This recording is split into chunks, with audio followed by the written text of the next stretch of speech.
Verse 22, Absalom spake unto his brother Ammon, neither good nor bad. For Absalom hated Ammon because he had forced his sister Tamar. Now this is David's home. This is home life, friend. He didn't get by with sin. God says you don't get by with it. Now Absalom is just marking time and waiting for the day to come. And that day came. And I'm, again, not going into detail here, but when that day came, why, what happened? Well, Ammon was killed. Who killed him? Well, Absalom killed him. Let me just begin reading it, verse 33.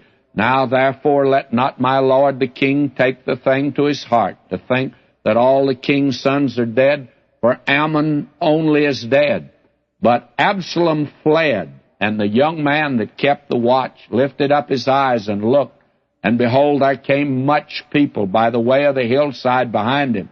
And Jonadab said unto the king, Behold, the king's sons come, as thy servant said, so it is.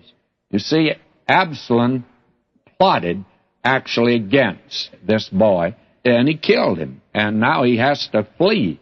And since the other king's sons were invited to the party, it looked as if they might have been slain also. So that's what the messenger meant. Only Amnon is dead.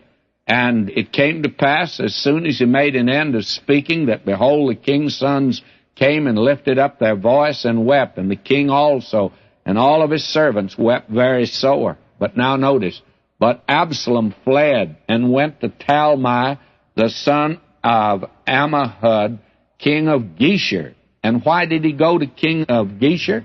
Because his mother was a daughter of the king of Geshur. And David, as we pointed out once before, made a mistake in marrying that foreign woman. And David mourned for his son every day.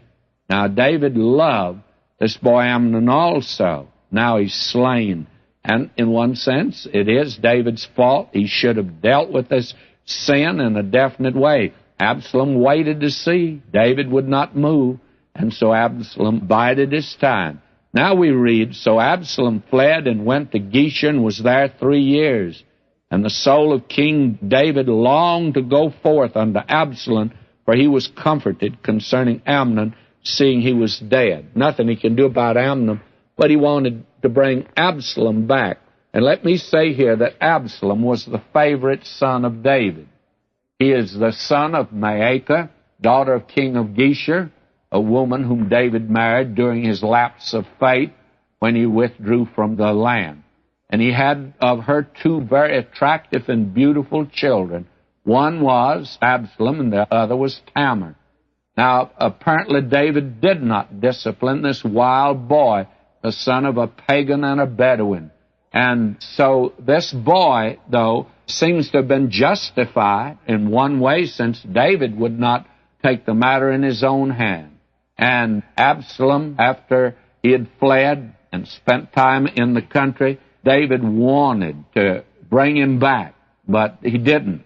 And David mourned for him, but he did nothing about that either. He just mourned for Absalom and wanted him. And this boy, by the way, I think is more like David than any of his sons. And I think it was obviously David's intention that Absalom succeed him. And I know Solomon wasn't his favorite, as we're going to see later on. Finally, after 3 years, David permitted Absalom to return to Jerusalem, to his own house, but he wasn't permitted to see the face of the king. And this is what you call a half-hearted forgiveness.